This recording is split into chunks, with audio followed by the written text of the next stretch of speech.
Hello Manhattan, welcome to Manhattan Minutes, the most important minutes of your week. I'm Kery Firestone. And I'm Kyle Mathews. We've got some exciting news to talk about today, starting with some nuclear business at K-State. That's right, Kyle. With the recent earthquake and nuclear reactor disaster happening in Japan, more issues are being raised concerning nuclear safety. And since K-State has its own reactor on campus, many people are curious about its stability and their own security. Reporter Val Rock shows us what's been causing this commotion. Also, we take a look at one Manhattan resident and his longtime faithful running companions in this week's In Your Own Words segment. But first, Manhattan has always had the reputation of stepping out to supporting the mentally disabled. Autism is one of those issues that community members are trying to spread the word about. In Autism with Optimism, Nick Weller tells us more. With April being Autism Awareness Month, parents here in Manhattan are stepping up to spread the word about this mysterious and rapidly growing disease, while at the same time raising money to fill a void in resources for individuals and families affected by autism.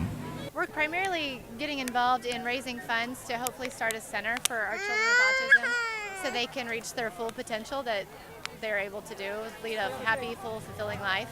Parents and leaders of the Autism Meet Optimism group based here in Manhattan are committed to putting to rest the misconception about autism and are bringing about an all-new level of awareness of the disability. Autism affects communication and social abilities, so it does manifest behaviorally. That's just one facet of autism. There's a lot more that goes to it than just that. There's a lot of people in our community affected by autism, and hopefully they'll be more conscientious of the kids with autism so that they aren't treated as a rude child, but that they understand that they're working hard every day. After the celebratory walk around City Park, one thing was certain. That's that autism isn't going anywhere, and neither is the optimistic attitude many local parents and sponsors are adopting to help make Manhattan a place for therapy and healing. We're close. We've had a lot of great supporters, corporate sponsors and local families. Just everyone's really coming together to help the autism community and help us all out. Now these kids can look forward to another year of hope. I hope we continue to do it yearly and continue to raise funds so we can get a center open for our kiddos. The walk raised over $15,000 this year, well over their $10,000 goal. It's safe to say that the group had a great day in promoting autism awareness. Someone else in the community had a great day too, many of them in fact. Dan Fisher runs with his 2 dogs nearly every day, but this just isn't another walk the dog routine. Fisher says his dogs have run up to 15,000 miles. Wow, let's take a look at these dogs. Let's go. For me, what it is it's just how in the moment that they are. You know, you look over and you're going, we're sharing the same experience. I think, you know, what I've had the most fun with has been training with my dogs. That seemed like a real runner move right there. Pass the ball, getting ready for the final sprint. My first dog I got out of the shelter in Topeka, and he ended up with lymphoma and went through chemo. He averaged 50 miles a week while he was going through chemo. They were so moved at the vet school by what they saw that they named the fundraising account after him, so it's called the Miles Fund after him. So I've since gone from him to I'm running with a couple of Australian Shepherds now. This is Tess. She's a year and a half, and I'm guessing she's probably run at least a couple thousand miles already. This is Bart. Bart's 7. He'll be 8 in July, and he's probably run at least, I'm guessing at least 16,000 miles.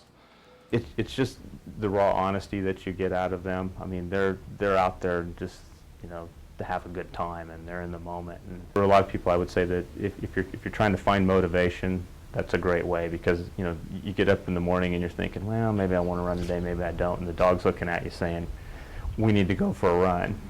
But it's just, you know, they have such a great time, and they're so appreciative of the opportunity. You know, I just have so much fun running.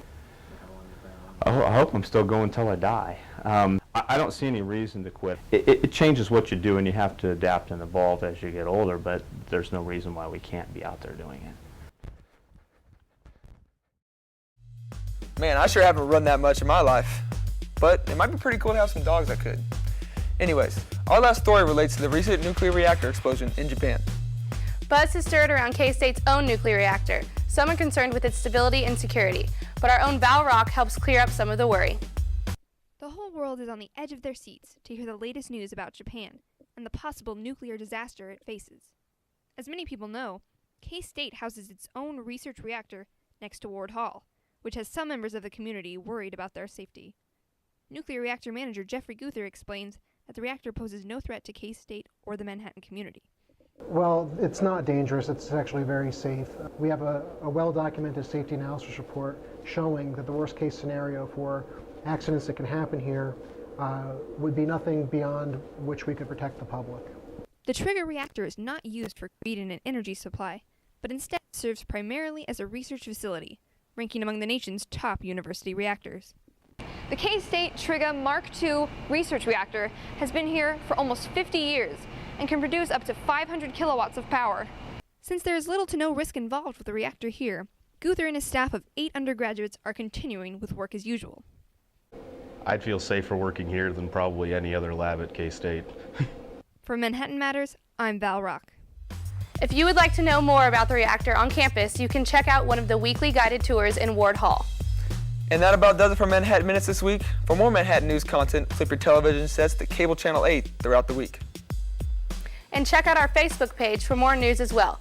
But with that, I'm Kery Firestone. And I'm Kyle Mathews. You've been watching Manhattan Minutes. See you next time.